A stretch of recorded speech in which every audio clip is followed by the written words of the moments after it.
Can you break it down for me? I would love to know the difference between therapy and coaching. I've seen the disclaimer that, like, the coaching is like, we're not a therapist, but what's the difference? We have to look at mental health as a spectrum, right? So it's not like there aren't places where coaches and therapists are going to overlap. But if you have a full spectrum of humanity and human mental health experience, there are places where the medical model is going to work and we're going to be able to diagnose and insurance is going to cover things. And then I feel like life coaches come in a little further down the spectrum and can take it all the way to the other end of the spectrum as well, in terms of like, Welcome back to another segment of Before We Hit Record. You can see Caryn here with me. Hi, Caryn. hello. And hi. And I can't wait to get to know you.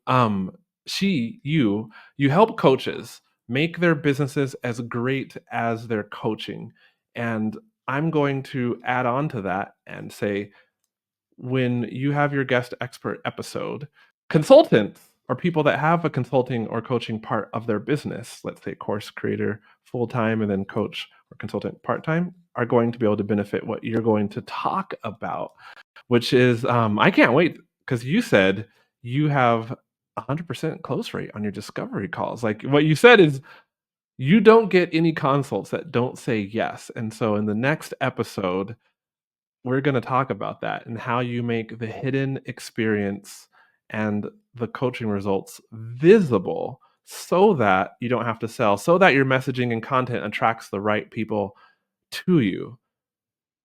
Cool. So if you're listening to this, that is coming. But first, Caryn and I are just going to get to know each other. That's what Before We Hit Record is all about, is all of the cool conversations that podcast hosts and online entrepreneurs have before they record an episode are now public. You get to know her before you go and follow her on Instagram and maybe even inquire to work with her. And it's going to be a cool conversation. If my voice is new to you or my face is new to you, hi, I'm QUAY.jo. I'm the new host of The Art of Online Business.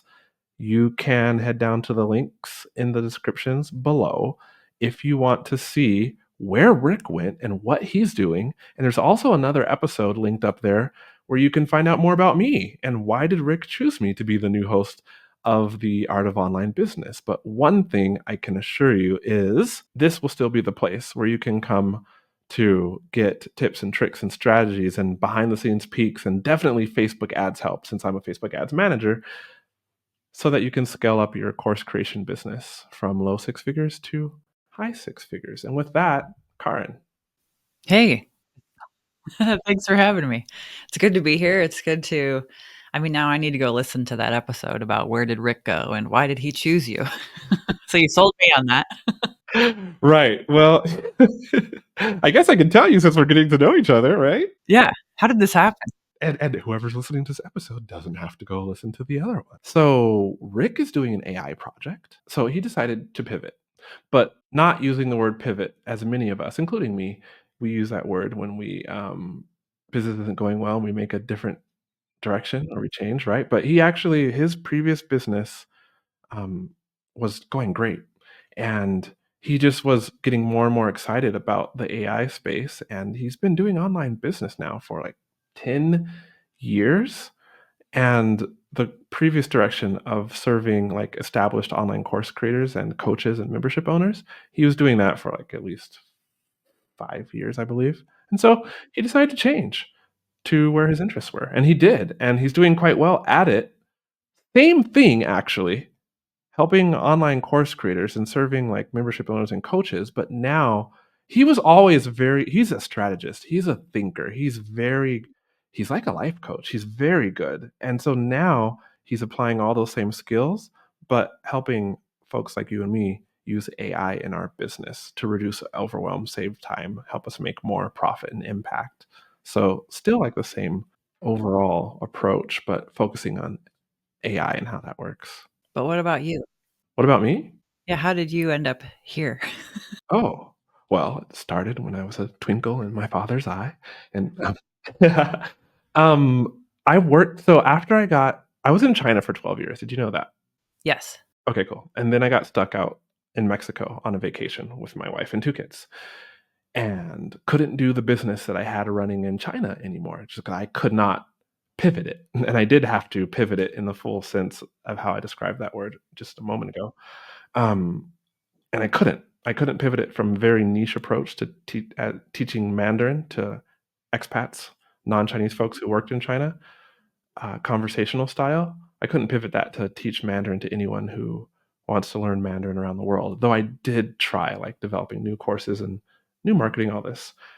So, when my life was falling apart, I reached out to Rick to coach because I had already been in, like, his high-level mastermind as a client with my previous Chinese business, and, he said yes, and so he gave me, like, a part-time job, and, that's kinda where, like, fall of 2020, I started, and that's where I learned a lot of my skills in sales and marketing and how to restructure or build out a team to reduce, like, your overwhelm and make you more impactful. And, of course, Facebook ads. I had a part-time job working in a Facebook ads agency right about that same time, and that's kinda where, I got my skills. And then the podcast, Rick's a great boss, you know? He's just a great guy, and what had happened is I didn't know that he was thinking about this pivot, and he discusses openly anything I'm sharing, he has discussed on the podcast before, but he was going through, like, a phase of burnout, you know? Burnout, I guess, combined with interest pivoting, and so he tells me out of the blue, kinda coaches me to start my own business, doing what I was doing for him and then managing Facebook ads too. And I'm like, "Okay, let's go." And so, like, he helped me get started with that. He definitely consulted me for a moment, and then once it became clear that he was going to change directions, like, about 8 months later, we started talking about me being the new host of the podcast, and, that's how I'm here. Yeah. That's a nice way to get somewhere. Right? After all the tears, it's been a good challenging journey, but yeah, it's, big shoes to fill, for sure. Shoes that I could not ever fill. I mean, that guy has a ton of experience, and he's really good at what he does, so yet, here I am. I think the first place that I heard you speak at all was on Brenna McGowan's Behind the Launch. Really? 'Cause Yeah. I was doing my morning walk and listening to you talk about Facebook ads, and I was like, "For the first time in my life, I feel like it's something I would actually wanna try." 'Cause I've had, like, an agency or something try it in the past, but something about the way you talk about it made me be like, "This could be a good thing maybe." could be because I taught English as a second language in China for, like, 11 no, 10 of the years that I was there, and, I speak super slow because I've been speaking slow on purpose for the better part of a decade, and so I just don't speak fast anymore. So it just makes sense. My brain could keep up with what you were saying. So, probably that's it, and then, I never had a really strong vocabulary, so I got really happy when I figured out that, like, when you want to communicate something, you think like a genius, but you speak like a 3rd grader, and I'm like, "I've been speaking at a 3rd grade level for all my life practically since 3rd grade." So, here we are. That's cool. I thought I heard about you from Jordan Gill is who I thought initially told me I had to meet you, and that was back in the fall. Why did she tell me that? I connected with her, and we were talking all about collaborations, and she was really thinking through, like, who are people you need to know, and you must have been one of those people. Cool. Hooray. So here we are, getting to know each other. Where are you at? Where are you at in the States? I'm in Eugene, Oregon. Oh, okay. I know people in Eugene. Yeah? Well, I'm born and raised in Tacoma, kinda No south way. of Seattle. Yep. I became a grown-up in Tacoma. I have, like, such a fond place for Tacoma. Wait, It's, like, what? so funny. People are like, "You like Okay, how Tacoma?" weird. Tacoma's kinda I mean, it kinda has a reputation of being ghetto, and so you have fond okay, so first of all, how many years did you spend there? And then what fond memories do you have of, like, my hometown? This is cool. Well, I grew up in Alaska. So if you grew up in Alaska, you usually go to college in, like, Oregon, Washington, Idaho, Montana. So I came down and went to Pacific Lutheran University in Parkland, which PLU. is, it is ghetto, right? Well, I would say PLU is not a ghetto university, though. No, it is not. And then I went to graduate school in Olympia, but I ended up moving back into Tacoma and living there and working in restaurants and, like, getting my graduate degree. Whoa. Still at PLU, or did you go to a different, like, UPS St. or Martin's is where I St. was for Martin's? that. Wow. Oh my gosh. Okay. What part of Tacoma did you live in? Well, I lived in Puyallup too, which is you'll know what that means. Yeah. Well, depending on which part. Yeah, and then I lived in Stadium when I got, like, a studio apartment, and that's when it really felt like, "Okay, I'm, like, a grown-up now, I have my own apartment." I moved out from having roommates and all that stuff, and, um, it was so much fun. So much fun. Okay, so for context, because the listener's like, "What are they even talking about?" If you never heard of Tacoma, maybe, like, you've heard of Seattle, right? It's in the Pacific Northwest if you're listening from outside of the States, and, Seattle, in my opinion, is, like, better than Tacoma, at least when I was growing up, and then I became aware.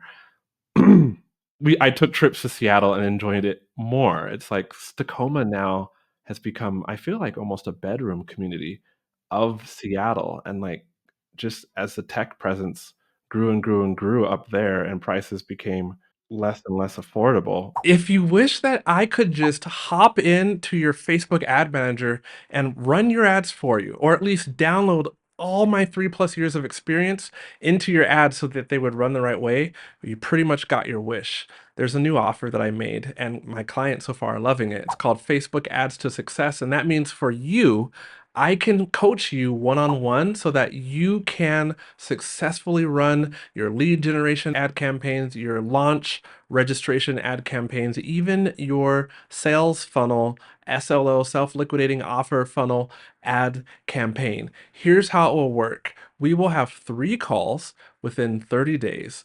During that first call, I'm going to show you the exact ways to get your account running optimally. We'll do also like analytics setup if you don't have those set up right so that your ads can function the right way. We'll also look at your funnel and I'll point out to you the areas in your funnel that could be converting better. And I'll make recommendations about how to improve those areas of your funnel. And then if you have running ads currently, we'll look at those ads. Otherwise, we'll go through all the things you need to consider before setting up your ads. In between the calls, you get unlimited access to me. That means on Slack or Voxer or even Messenger, you get to record your screen or just send me an audio messages or type something, but ask about your ads and I'll be able to give you recommendations right there. And then we'll set up the ads and then I'll show you how I check up on ads and all the moves that I would make. I'll walk you through those and teach you how to make those same moves so that you can successfully manage your own ads with confidence. Head to the link that you can see right on the screen to book your spot for Facebook ads one-on-one coaching with me. All right, back to the video. People just started moving further and further south, and now I look back to like my 20-year ago self and like, dang it, why didn't you buy property in Tacoma back then when it was super cheap? I mean, my mom, like, she took me to a spot, 9-bedroom house down, facing downtown, like on the hill, downtown Tacoma, kind of by that big hospital. Um, 200 and something mid $1,000 for like a 9-bedroom house. We're talking like double stairways, like secret, well, I'm black, so I can say slave kitchen. Um, like big old house, estate. And I'm just like, that was before UW put a campus like right there. And it's just like, oh my gosh, all the missed opportunities. Did you say you lived in Stadium? Yeah. One of those old brick buildings. Yeah. 10 Things I Hate About You. Have you seen Heath Ledger in real life? No, I haven't. Okay, you're like, no, I have. I don't think he lives there. Well, I don't think he lived there either, but he was there for a moment. Okay, so you like Tacoma. I do. Yeah, because I was working in restaurants and, like, made all these great friends that are still my friends today. So I still go back to Tacoma and have, like, weekends with buddies, and the restaurant scene, is still fun, and go to the restaurant where I used to work and all that stuff. I wonder, do you feel like, I have so much respect for people that work in restaurants. I never got to a high position in a restaurant, but I did drive like a courtesy shuttle for a restaurant back in college and was a busboy. And I think I was an expo for like 4 weeks before I quit my restaurant job. Um, what did you do? And do you feel like that kind of contributed to life coaching, or maybe other parts of your It experience in Tacoma contributes to the contributed to that? customer journey. Yeah, like, I was a server and for Tacoma, it was kind of fine dining. It's one of the nicer restaurants in Tacoma, And Shenanigans? what's that? Was it GI Shenanigans? No, it was Primo Grill. Pretty nice. Keep going.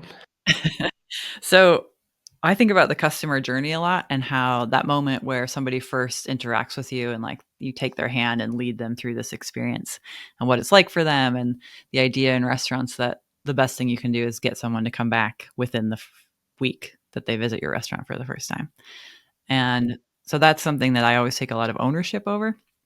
I managed a restaurant and gastropub here in Eugene, so it became important, and I think it's something I definitely bring into the coaching. Okay. So walk me through from Tacoma to Eugene, like where did the coaching start? In between Tacoma and Olympia. So, when I graduated from undergrad, I, like, worked in the Sea of Cortez for a winter, and I went home to Alaska, and I was hanging out with my friends, and these 3 guys were like, "Yeah, we're gonna go to Spain for a few weeks." I'm like, "I Can I come?" And went on this trip with them, and the whole time I was there, I was like, "What is this thing called that I wanna do?" And spent a lot of time in the internet cafes before Google. Oh, I remember. Yeah, it was like, "Oh, it's a life coach," and at that point, we had Martha Beck and Tony Robbins, and that was about it.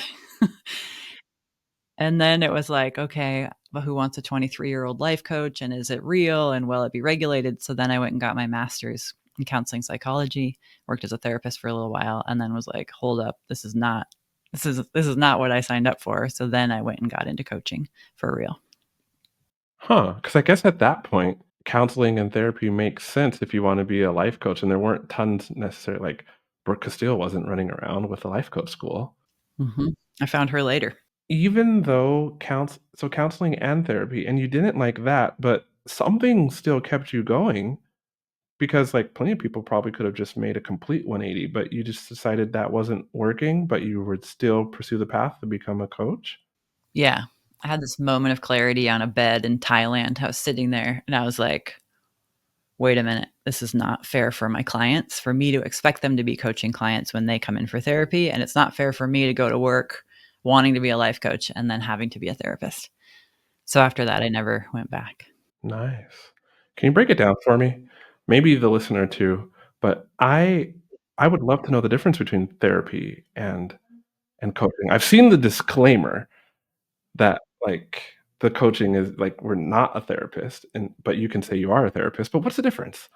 The difference, I mean, I think we have to look at mental health as a spectrum, right? So it's not like there aren't places where coaches and therapists are going to overlap. But if you have a full spectrum of humanity and human mental health experience, there are places where the medical model is going to work and we're going to be able to diagnose, and insurance is going to cover things. And that's on one end of the spectrum. Comes up, therapists can work with people at all different levels of mental health, right? Adjustment disorder, anxiety, depression, that happens to everybody at certain points. It can happen. And then I feel like life coaches come in a little further down the spectrum and can take it all the way to the other end of the spectrum as well, in terms of like high performance and that kind of stuff. So we have crossover. The tools are a little bit different. The roots are a lot the same. Um, Both have to know how to hold space, and both should be trauma informed because it helps. And I think the more a coach can understand when therapy is the right choice for a client, like I've coached a number of clients into therapy. Like they found me. I think it's great when someone finds anyone who they think can help them and they do the vulnerable job of reaching out. If you can help them get where they need to go, like that's the best thing we can do. Wow. When you say hold space, what does that mean?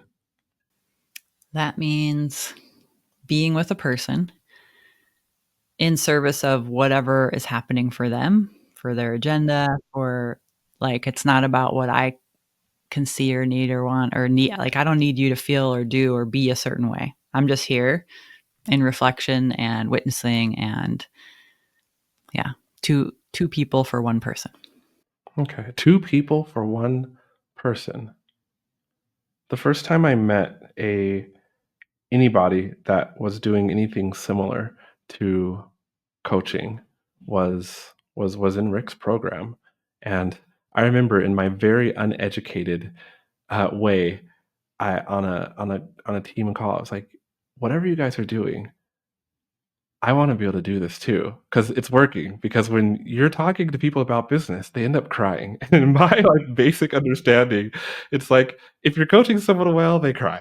Um, That's when you know you're winning it. At least as a new life coach, they're like, "I made him cry, I think it was great." Like, at this point, I don't require the, tears, but Right.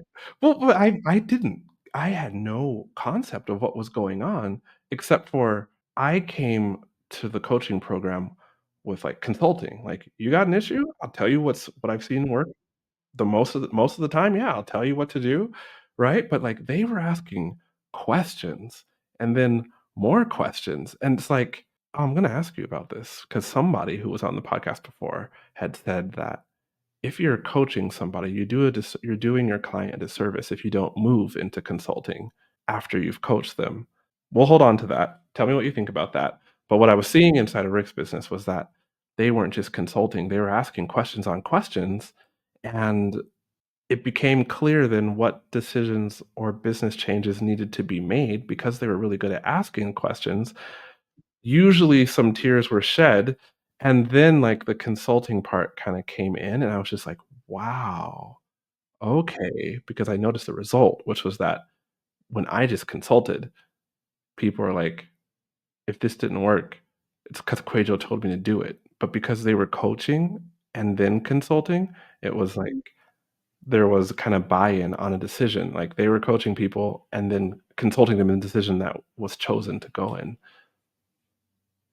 So, that was my first impression of coaching. have you done more with it? Like, do you coach people? Do you use coaching tools in how you help? I am an amateur coach with no certification, so I don't think I coach very well.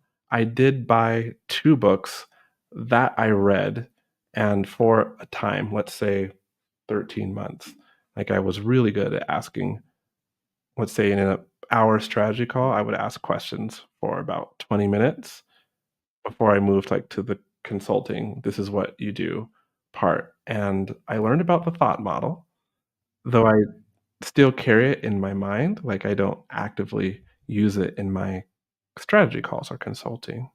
That's about my extent, yeah. Yeah, I don't think it really depends because I think our language has gotten all jumbled up about what a coach is, what a consultant is, what a mastermind is, what like all these terms that we use. Break it down. Yeah. So coaching true like in the pure form is two people come together for the one person and it is just questions. And like if you want to get certified to be an ICF accredited coach, that is all it is. And then you come International Coaches Federation. Cool, alright, and then Right. And so and then consulting is you come in and you're like, here's how you do the thing that I'm an expert at, and I'll tell you what to do. Most of the coaching that's happening, especially if someone has a very clearly defined niche like marketing or like I work with coaches on business, there's going to be a combination and a mix. Like sometimes you're mentoring, sometimes you're consulting, sometimes you're coaching, and we're doing all of these things. I think it's nice for our consumers to understand the difference so that when they have a problem in the future, they know what they wanna go and get.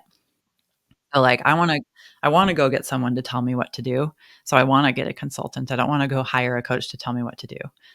Or I wanna be exploratory and get at my own, like, genius. I wanna go hire a coach to be in this with me, but not put everything on me about whatever they think is the right thing.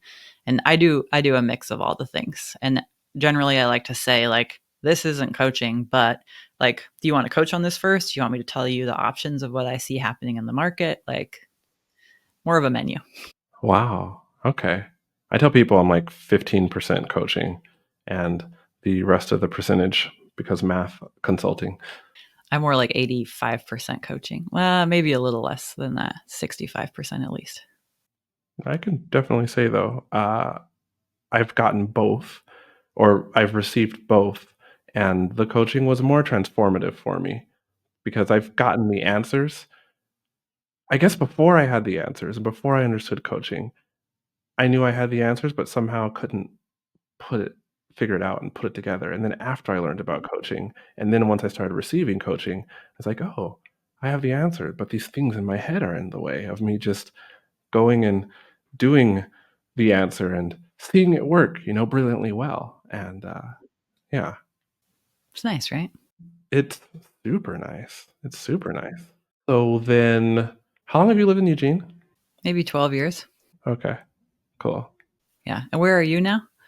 I'm in central Mexico, Okay. not on the beach. Um, you been to Phoenix or like Queen Creek or Tempe, somewhere around there?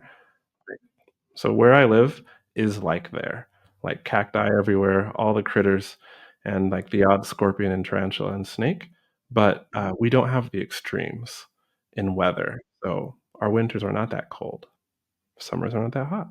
But they're quite nice, and we have a very defined rainy season. But yeah, I'm super high in the air too, like 3,100 feet in elevation. No, meters. Sorry, in Oh, wow. elevation.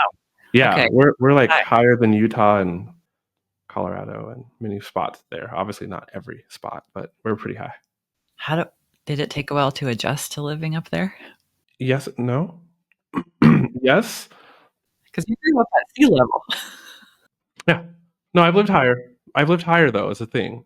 And so, when we had first taken a vacation to Mexico, like right when the pandemic started, well, right before it started, we were in a city that was even higher by like a good 600 meters. And so there, it was difficult, climbing stairs, and you just noticed. I'm like, did I really just get old all of a sudden? What's going on? But yeah, here it's not so bad. It's not too bad. I'm used to it now though. I got altitude sickness in Sedona, Arizona.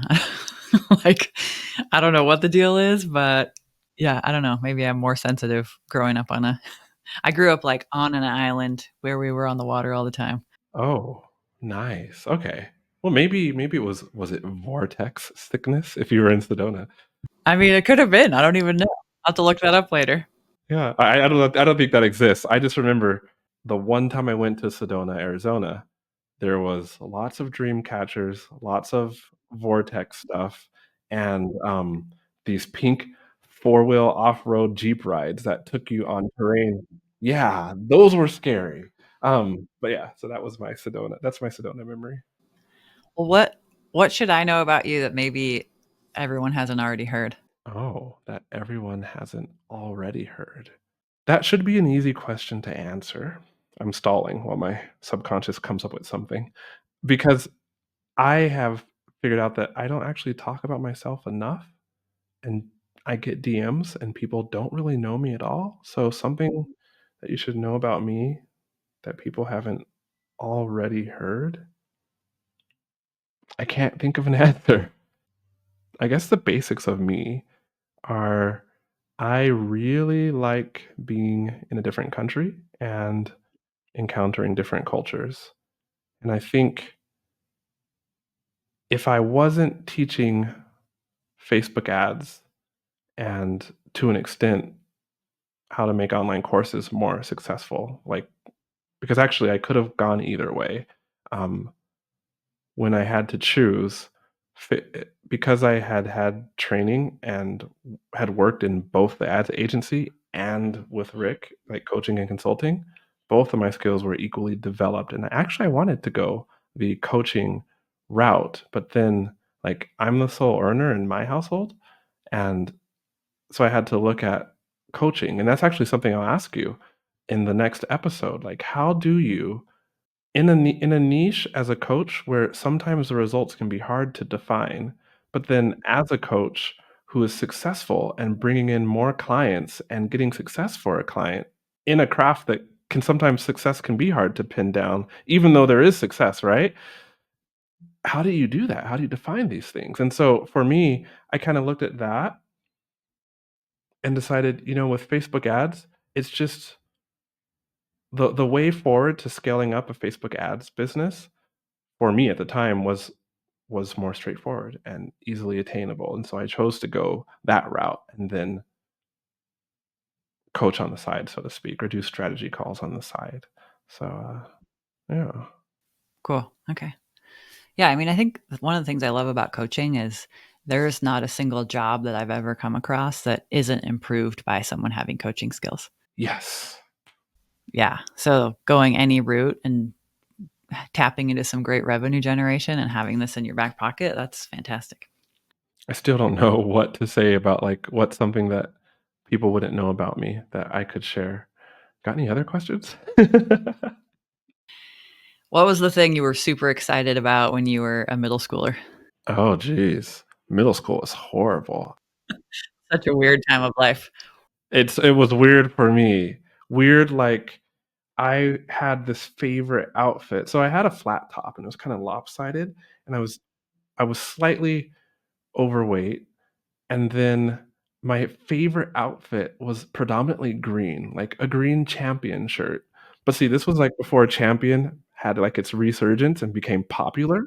So, like, I was an unpopular Champion, and I also had a matching pair of green jeans. And we're not talking, like, pastel green, we're talking, like, forest green. Rocking the monochromatic look before it was cool. I was just before my time. I was just before my time, but, like, being a black kid, I was also before my time because back then it was like, I don't know, I remember having conversations about, like, hip hop artists and rappers and, like, looking at, like, across the range of, like, black hip hop artists. You just couldn't be like that back in, like, the early '90s, you know? Like, and so I was not, I'll say supposed, because plenty of people said supposed to be like I was back then. And, yeah, middle school sucked. Yeah, it's a weird time of life. Was yours good? It wasn't so bad. I mean, I was bullied, but also I had a good experience. It was, like, hard, but great at the same time. Like, I remember I was the 8th grade class president and, like, I was into the sports, so I always had that outlet of volleyball and basketball to just be fine with everything. Wow, okay. I tried sports, was not good. I don't think I had ambitions of performing in an orchestra, but out of a huge band, like, I was good at the clarinet, and out of a 16-seat section that was competitive, I did hold the 6th chair for quite a long time, which is, in my band, in that band, it was significant because you could challenge they had, like, a challenge day during the week, and you could challenge to move up a spot, and, if you challenge somebody, I don't know how familiar you are with this, but yeah, you challenge somebody, like, the next seat up, and then, the instructor would just give a random song, and so both of you had to, like, play from sight, something that you had never, like, played. Because this guy, he was just brilliant, and he was really good in leadership, and he had that school had a lot of bands, like, it was a very developed band program, and so, yeah, I was really interested in music, like, at that time and put lots of hours into the clarinet. 'Cause, I had no friends, and so it was just me and the instrument, and, yeah. I had the, tenor sax. Oh, That was my that was my middle school band and high school band experience. marching band? Pep band? Or When let's see, because I think I quit my sophomore year, I would play JV basketball, and then I would go get my sax and play pep band for the varsity game, and then it was just, like, concert band at school. But Tacoma's got a good, like, band, like, music kind of thing. PLU is all about the music. I wouldn't know, like, so when did we potentially cross paths? I was only in Tacoma until 1999, and then I was in Seattle until 2009. I got to Tacoma in 1999, and I was in Seattle. We were in Seattle at the same time. I lived in Ballard for a while. Oh, I lived in Wallingford. Oh, yeah. Interesting, yeah, right after, yeah, well, on campus at UW, University of Washington, and then Wallingford after campus.